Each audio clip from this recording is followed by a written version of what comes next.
അള്ളാഹുവിന്റെ 70 കാരുണ്യത്തിന്റെ നോട്ടം കിട്ടും. അതുപോലെ 70 ആവശ്യങ്ങൾ പൂർത്തിയാക്കി കിട്ടും. ശത്രുക്കളിൽ നിന്നുള്ള കാവൽ കിട്ടും. ഇങ്ങനെ ഒരുപാട് നേട്ടങ്ങൾ. ഏതൊക്കെയാണ് ആ ആയത്തുകളെന്ന് അറിയോ? വളരെ സിമ്പിളായ ആയത്താണ്, എളുപ്പമുള്ള ആയത്താണ് കേട്ടോ. ഒന്നാമത്തേത് സൂറത്തുൽ ഫാത്തിഹ. ഫാത്തിഹ ആർക്കാ അറിയില്ലാത്തത്?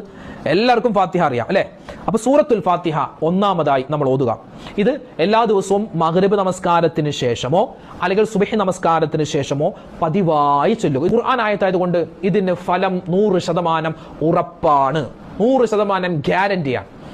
അതുകൊണ്ട് കേട്ടോ, ഒന്നാമത്തേത് സൂറത്തുൽ ഫാത്തിഹ ഓതാൻ അറിയാലോ. രണ്ടാമതായി ആലി ഇമ്രാൻ മൂന്നാമത്തെ സൂറത്ത്, സൂറത്തുൽ ഫാത്തിഹ, സൂറത്തുൽ ബഖറ, സൂറത്ത് ആലി ഇമ്രാൻ. ഈ മൂന്നാമത്തെ സൂറത്താകുന്ന സൂറത്ത് ആലി ഇമ്രാൻ സൂറത്തിന്റെ 18ാമത്തെ ആയത്ത്. ഷഹിദല്ലാഹു അന്നഹു ലാ ഇലാഹ ഇല്ലാഹു വൽ മലായികതു വ ഉലുൽ ഇൽമി ഖായിമൻ ബിൽ ഖിസ്ത് ലാ ഇലാഹ ഇല്ലാഹു വൽ അസീസുൽ ഹകീം. ഖുർആനിന്റെ 18ാമത്തെ